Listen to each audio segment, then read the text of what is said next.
to the first five. All right, so I want to start with one story about myself, and you can really say, hey, Luis, this story doesn't really make sense, or what's the point of talking about this topic right now? But bear with me, I promise it will make sense. So a long time ago, I was in a busy street in Barcelona, and I saw a couple dancing tango, and I was like, wow, this is the most beautiful thing I ever seen. And at that point, I was like, well, you know what? I need to know how to dance tango. It's just so cool. But the thing is that learning tango is not that easy, especially as a man or as a lead. You're supposed to be really good at being able to understand the steps.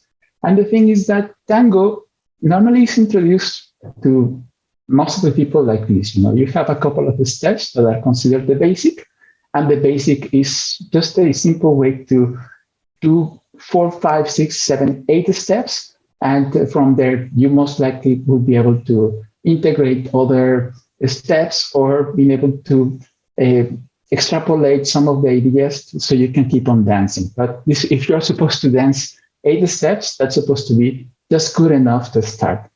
Now, the thing is that this is a new invention.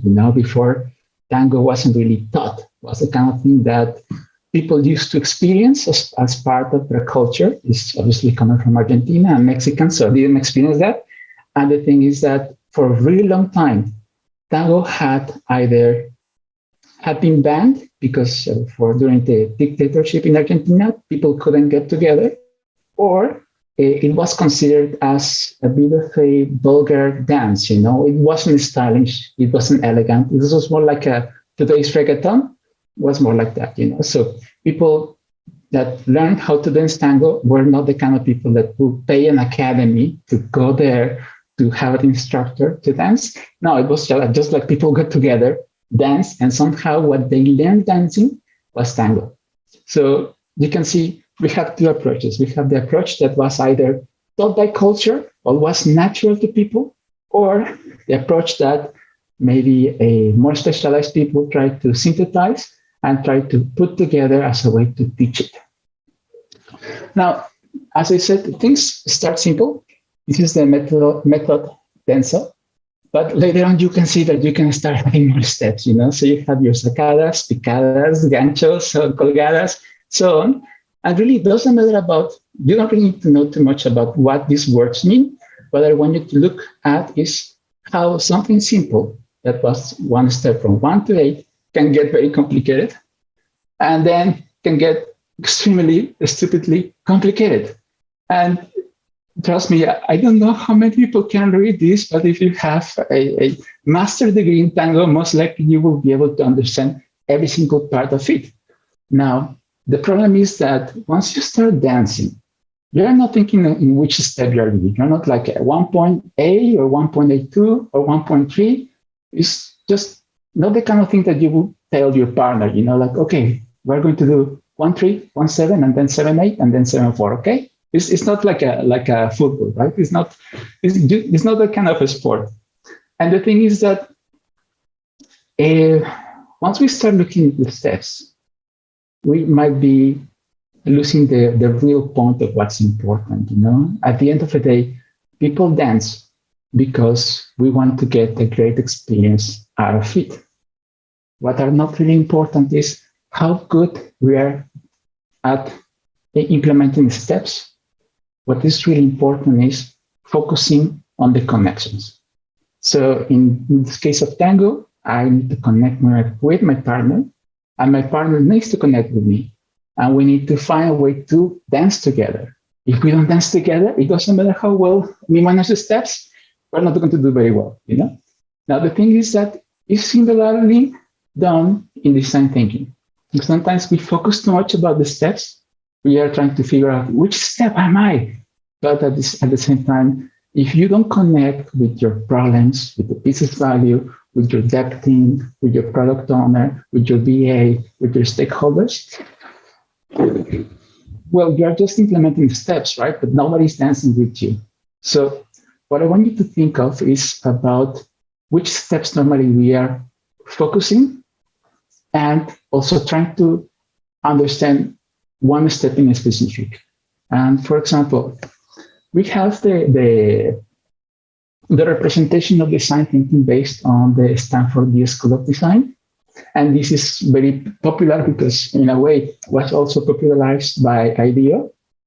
And if you see, we have one step. Step number one is empathize. Number two, define. Number three, iterate, prototype, test. And you already heard some of that because that was part of the previous session.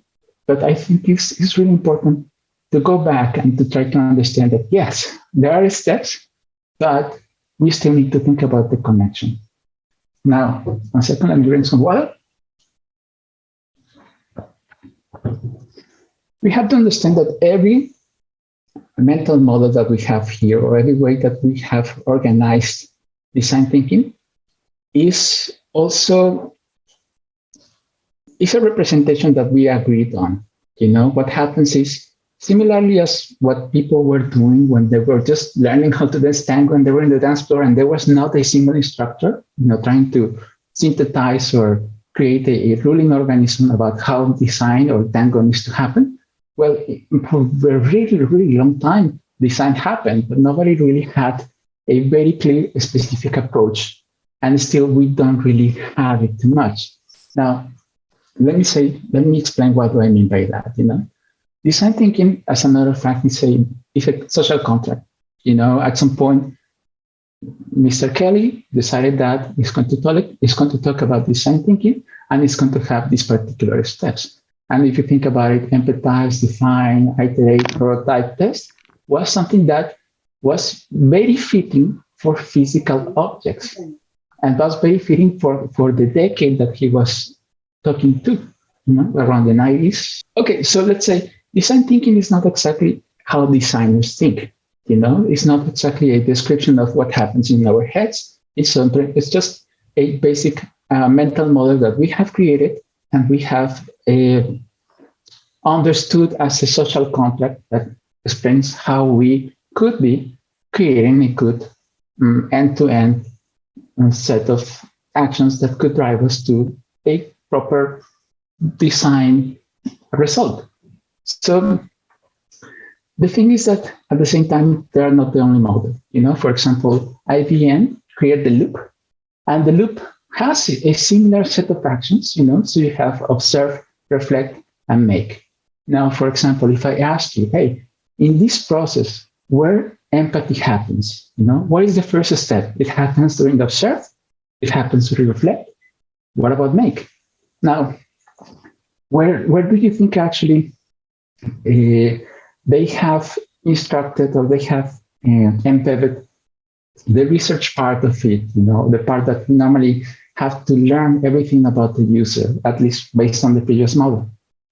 But to be honest, it doesn't really matter that much because what IBM did is they created a model that fits well for them. IBM as a company is very monolithic. They have most likely in-house teams, or they act as contractors and offer services to other companies that they know exactly what they're looking for. They have really long-lasting iterative complex, and also they have quite a lot of engineering in their staff. And if you offer something extremely complicated, most likely, it's not like they are not going to understand it. It's just like they are going to tear it apart. So it's just like, I'm going to give you 3 steps. Most likely, you're going to get a good result out of that. Now, we have the opposite side. We have something that was very simple. Now we have the double diamond with the design council. And in this case, we have similar stages. We have discover, define, develop, deliver, and we have 2 diamonds, which is really beautiful, right? Because you have this idea that you start with something that is diverging, and then you will have something that is converging, and then diverging again, and then converging again. So it kind of matches our idea of lateral thinking and kind of like a left side, a right side mentality. So you have these processes that that you are going to go through multiple ideas, and then you're going to finally go through a synthesization process. And then once again, you're going to go through multiple iterations and potential developments, and you're going to finally deliver something that is easy to implement. Now, if you think about it, this model started saying something very interesting. It's saying develop and deliver. And if you think about it, those are words that are very common in our world because we have now much more contact with developers. In the previous iteration, with the Stanford School of Design model, developers were not in the picture because we were making physical objects. So obviously, at some point we tried to adjust it, but it still is not perfect. Now, let's see where do we go this time. Okay, hey, if you thought about 2 diamonds and they were cool, what about 3? Oh man, that sounds really cool, right? So you have discovery, develop, validation, and rollout. And you know what? Development, validation, and rollout now is our largest diamond. And why is the largest diamond? Because it's developed by Zendesk. And Zendesk is exactly a digital product. So you see, once you start adjusting design thinking, you will see that based on the structure of the company, on your needs, on the kind of product, and how you try to manage the complexities of your market, most likely you will come out with a very different validation and flavor of design thinking. So I want you to think about this, Yes, it's important to learn a model or to learn 30 different models. At the end of the day, what is really, really critical is to understand that you need to agree on how design thinking will work for you, not vice versa, So yes, we have really good books out there, but once you start implementing things, you will need to adjust. You will need to get creative. And this is the part that will have a very important and transcendental space once you start thinking about the concept of empathy. In our first model, the Stanford School of Design one, empathy was the first step. And the way that they introduce the idea of empathy is about learning everything about your users. Okay? But how does it work for me? Design thinking needs to work for me, not design thinking needs to work. I don't need to work for design thinking, it's vice versa. So, for example, I'm going to show you how was the flow diagram that I used to have for my previous team, not the one I have right now, but the previous team. And I don't want you to make a note, It's not like a screenshot and this is going to be my perfect solution because then most likely you are going to be missing the point. The real point is, hey, you have to create your own ways and you have to come with your own agreements between the product owners, your guys in your team, the users, your development team, and maybe you have other sort of stakeholders, your data architect, and so on, right? So you have to know exactly when you have to come over with some data, when you have to come over with some deliverables, and what and where validation needs to happen. So, for example, at this point, validation is this big green square. And then my big green square was also clustering other series of steps. So in the first step, I and the product owner came out with a basic level of wireframes. And it was okay. Yes, because if you notice in the previous process, we are actually already talk about the business value, and we most likely had a really good set of interactions and connections with the users. So if you see, depending on how you structure the team, most likely you will have to come up with some of these agreements. Because if you have one single step that only works for you, but everybody's in completely different spaces, you're not really going to be doing well. You're going to be like, okay, I have a special process guide because I'm a designer and designers do design thinking. But at the end of the day, you work for a company, you work with a team, and everybody has to deliver some particular set of values. So watch for that. The other part is that empathy as a word has a much more relevant space right now. And it's really important to understand it because empathy sometimes is not very well understood when it comes about how design thinking approach it and how we have a much modern and well-specific way to use it. Now, a very simple way to understand empathy is to contrast it against other similar words, you know. So first we have sympathy, and then we have empathy. So the next time somebody comes over and tells you something terrible, oh no, my dog died, I lost X, Y, and Z in Bitcoins, you know, something like that. Well, instead of saying, I know, right? Which is simply a very simple approach because you're being sympathetic, you can just stop and say, hey, please tell me more. You know, and it's, in this case, you can see it's a very different space because in sympathy space, you are acknowledging what's going on, but you are not intervening. So actually, you're sort of intervening. You're also making it about you. You're making a statement. And in the empathy side, sometimes you could be quiet and it's going to be completely fine. So if you see, once you start making these sort of connections, you also try to understand the opposites or the similarities of a negative side of empathy. So most likely you used to believe that apathy and empathy, they were antonyms. Let's say apathy is when somebody just kind of like, I just cannot care. I don't have bandwidth. I can listen to this. I'm like, bah, you know. So a very simple way we approach apathy is when we just see numbers, you know. Okay, 1,000 million people have this problem. Well, so bad for them. Where empathy is also a way to connect with them, you know, trying to see, okay, well, these are 1,000 million people, but each one of them had their own particular story. And I can feel it. And I could relate to this issue in particular. If you think about apathy and empathy, apathy could be more like not the opposite, but the minimum. Kind of like when you have a dial with volume, it's zero.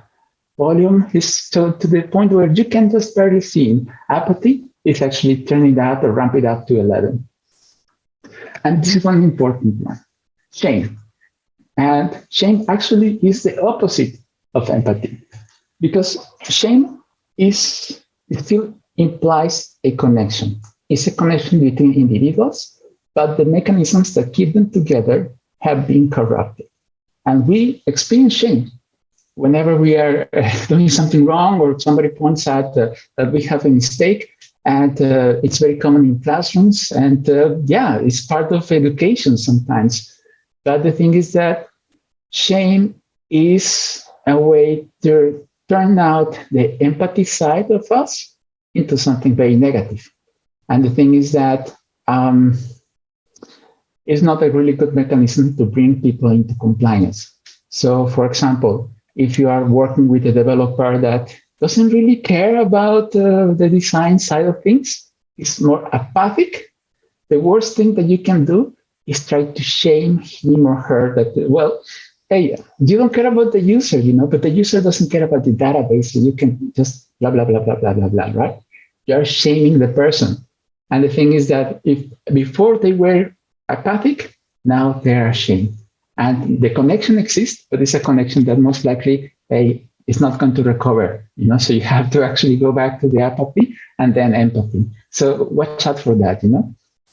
So you can see that I have been dancing around about the definition of empathy, but I wanted to define the boundaries first. And empathy happens, this is a definition that I took from Brené Brown. She's really awesome, so I would suggest to read any of her books. But empathy happens when you have 5 pillars, you know. One is perspective taking, staying out of judgment, recognition of emotion in another person, communicating the understanding of another person and another person's emotions, and paying attention, which in other groups, in other areas, could be understood as mindfulness. Now, the first thing is about taking perspective. And this is a bit complicated nowadays because we live in a very postmodern world where we assume that every perspective and every opinion could be considered as valid, but also we have some mechanisms in social media that force us to believe that the other side is stupid. So watch for that because it's not exactly what we mean about taking perspective.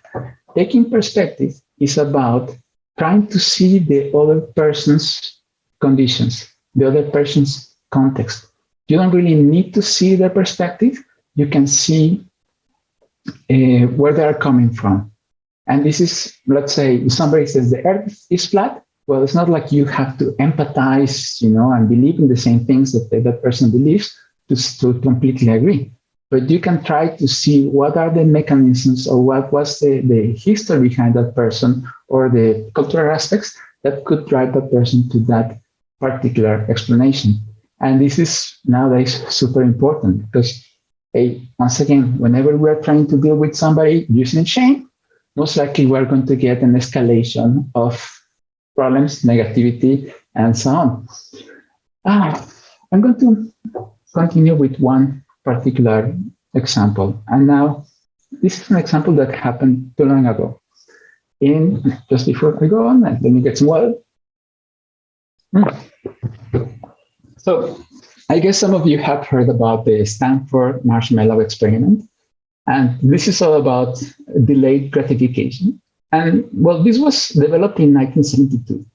And if you haven't heard that, well, it's very simple, So they put a child in a room and they said, hey, I'm going to give you a choice. You can eat a marshmallow right away or waiting 15 minutes and I'm going to give you 2 marshmallows. So you can see how outdated that could be when you have to bribe kids with marshmallows. But okay, I guess that's what they had. And obviously, some kids ate the marshmallows, some others didn't, And well, from there, they had a whole different set of theories about, well, okay, if you ate the marshmallow, most likely you are going to have lower outcomes in life, So somehow that was correlated with the SAT scores, with the educational attainment, with the body mass index, and other life measures, So in many ways, basically, that what they said is like, hey, if you ate the marshmallow, well, your life is completely ruined. That means that you cannot control yourself. Now, the thing is that if you stop and think about it, there are many things that are wrong with this story, but people run with that. And even today, I heard somebody using that example as a reference. And this is very important because there is a problem with psychology tests or experiments replication. And as an example of that is like in 2020, there was a team of researchers in the NYU, and they were just trying to poke holes to this story, So the first thing that they concluded is there were not enough children. They used 90 children, and all of them had a similar background. They were coming from a Stanford's campus. It was in the preschool. And well, they tried to replicate the experiment. But in this case, they used 900 children, and they tried to make it a bit more diverse, So they found a different population in terms of race, ethnicity, parents' educations.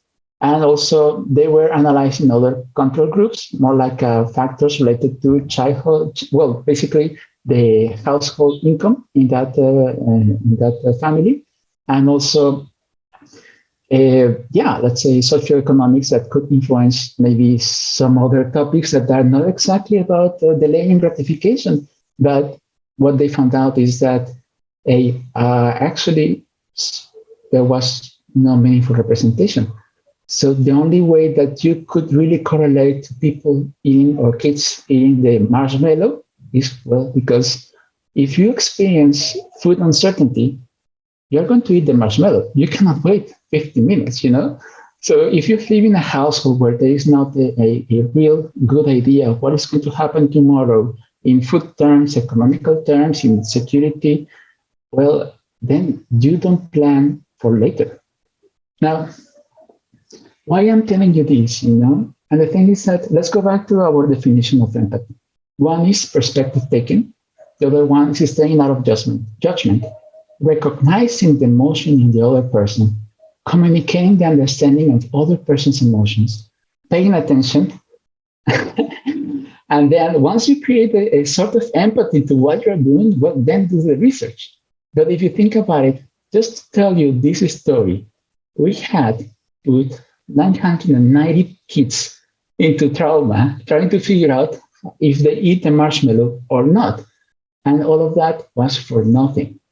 So I guess the first thing that I want to tell you is that, be careful, because doing the research doing any critical trial, just trying to understand how users think, is not going to be enough to create empathy. You have to be empathic first, and then you try to analyze if what you're doing is correct for the user according to the goals that you're wanting to prove. Because I don't know exactly who came up with the idea that the marshmallow could be a representation of delayed gratification. But if you think about it, think about the richest people in the world nowadays. And you can tell me yes or no, but I don't believe that they are really good at delaying gratification. So you can see we have very mixed sort of ideas going on here, but what we're doing is not connecting with our users. The thing is that also empathy is not easy, and you have to have three levels of empathy. You have to feel what other people feel, and that's somehow supposed to be very natural to people. And over our developmental process of growing up, we get better at our level number 2, which is knowing what you feel and understanding what the other person feels. But if you want to bring empathy in your work, bring empathy as a user, well, as a user-friendly designer, or bring empathy in your environment, well, you have to be really good on the level 3, which is being able to clearly differentiate between the people's feeling, your feelings, and being able to compartmentalize them. And what do I mean by that? The thing is that if you're going to be empathic, it requires quite a lot of energy to actually being involved in that level of connection. And if you try to do it 24/7 because you are a super amazing designer, well, let me tell you, you most likely are going to burn out, especially if you're dealing with some environments that could be negative. You're dealing with people's potential traumas, or you're dealing with situations that could be a higher risk. Let's say a response from accidents or remote emergencies. And anything like that, if you try to empathize all the time, most likely it will cause you some mental damage. So be careful with that, and just being able to manage that in a professional way. Now, sometimes empathy, especially in some groups, is not welcome. And as I said before, I have worked quite a lot in oil and gas. I have worked quite a lot in fintech. And let's say Alberta is not exactly a place where you can talk too much about feelings. And let's say it's more practical in many ways, right? So still, things are changing. And empathy in the workplace has gained a much better momentum, I will say. But it's still, most likely, if you're in a room full of input engineers and you bring still the word like, hey, we need to empathize with our users, that phrase is not going to land too well, And you can say, oh, well, that really happens, well, that happened to me like 2 months ago, right? So it's not uncommon, but watch for that, because sometimes it's kind of like the Fight Club rule, don't talk about empathy. And rule number 2, don't talk about empathy. And what you do is maybe you have to be smarter about how do you deal empathy, And the thing is, don't bring empathy as a claim, And I don't know if you have seen this episode of The Simpsons, when The Simpsons were really, really good. And we have this woman that says, when somebody please think of a child. Well, sometimes we look like that to other people, It's like, hey, would somebody please think of the user? And everybody's like, well, I need to pay my the bills for the gas. I need to get everything done before the end of the spring. Hey, I need to complete the first quarter quota. I have big importance on that. And the thing is that empathy needs to be presented as something useful, but the best way to bring empathy is actually to be able to empathize with the people around you. And for example, I'm showing you this model from the value proposition canvas, and it's a really good way to also break down what other people think. So in one side, you have gains, jobs, and pains. So most likely, this is something that is used for users, for customers, for clients. But for example, if you think about if you're a developer that is mostly focused on the back end and tries to get something done by the end of the sprint, well, try to organize this information based on what you know. And you will see that most likely you will find a way to empathize with what this person is going through. And also you will likely need to present empathy, design, and design thinking in one of the three different formats. It's either as a green creator, so basically it's a way for him or her to produce a much better result, as a pain reliever, as a way to create, to bring empathy, as a way to create a space so that person's pains are less or they're somehow delayed, and also a product or bring product and services that really connect with people. And normally what I said is that sometimes some spaces are so afraid of reaching the user that they are completely fine with spending $1 million, but they cannot spend $50 on paying a user interview. And why is that? Well, the thing is that sometimes, actually not sometimes, it's very often, some spaces and some companies, some careers, some development process, they force us to actually avoid any state where we need to be vulnerable. If you think about it, being empathic puts us in a place where we need to bring down our defenses so we can reach out other people. But the thing is that this is a mechanism that is just become a natural or a standard in some particular rooms. But the thing is that if you don't bring these defenses down, most likely you will not be able to empathize or bring empathy in a safer space. So you can also tell, well, how do I bring the defense down? You know, they're very self-protective. Well, there are things that you can do. So there is one difference between presenting raw data, and most people believe that just by presenting user research, everybody will be like, yes, okay, now I finally understand the user, you know, like 9 out of 10 cats prefer this food. Wow, fantastic. Okay, now I'm empathizing with cats. Fantastic. No, that's not how it happens, you know? So yes, you can present the data, but people are not going to feel it. So what you do is you pick a small story that you collected from the qualitative side of it, and then you present it. So one example, I used to work for a company that used to process invoices, and the product owner used to tell me, hey, you know what? There was this woman that told me that thanks to the latest changes that we introduced, her marriage was saved. How so? Well, what happens is that she saved so much time, and that she now was able to go home on time. You know, she was able to have dinner with her kids. She was able to talk to her husband. And certainly those kind of things are the kind of things that make you understand the product from a different perspective.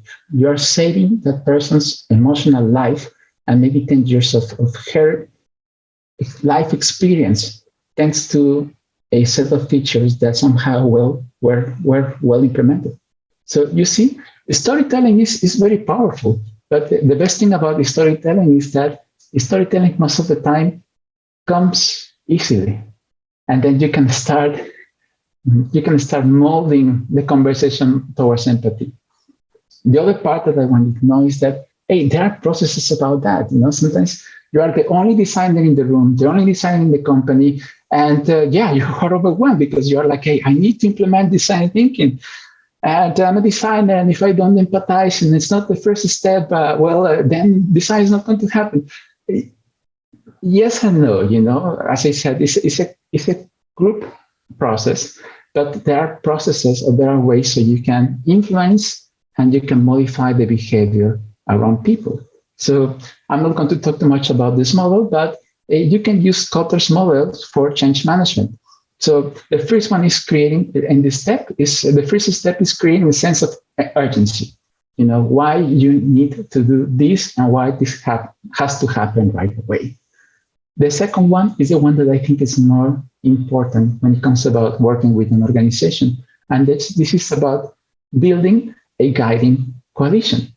So you have to find the people that are thinking like you. They don't have to be designers, but most likely, if in your company you have people that are working on support, or your product owner, or somebody in sales, and they really care about what the user needs to know and think and do while they're experiencing the product, hey, this could be really good allies, and the best way to get an ally to work on your side is for you to be able to, one, understand.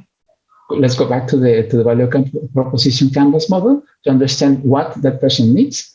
And the second one is to propose or to bring up empathy as a way to get alignment on what the person needs. So if you're talking with the developer or product owner and they really care about the trial, trying to see how the user is using the interface, well, in that case, it's very easy, right? You can also bring that person into your user research. You can bring that person into the facts that you have collected. And you start one person at a time, and it goes on and goes on. Now, the thing is that we also need to acknowledge that design, especially in a large organization, takes stages of maturity.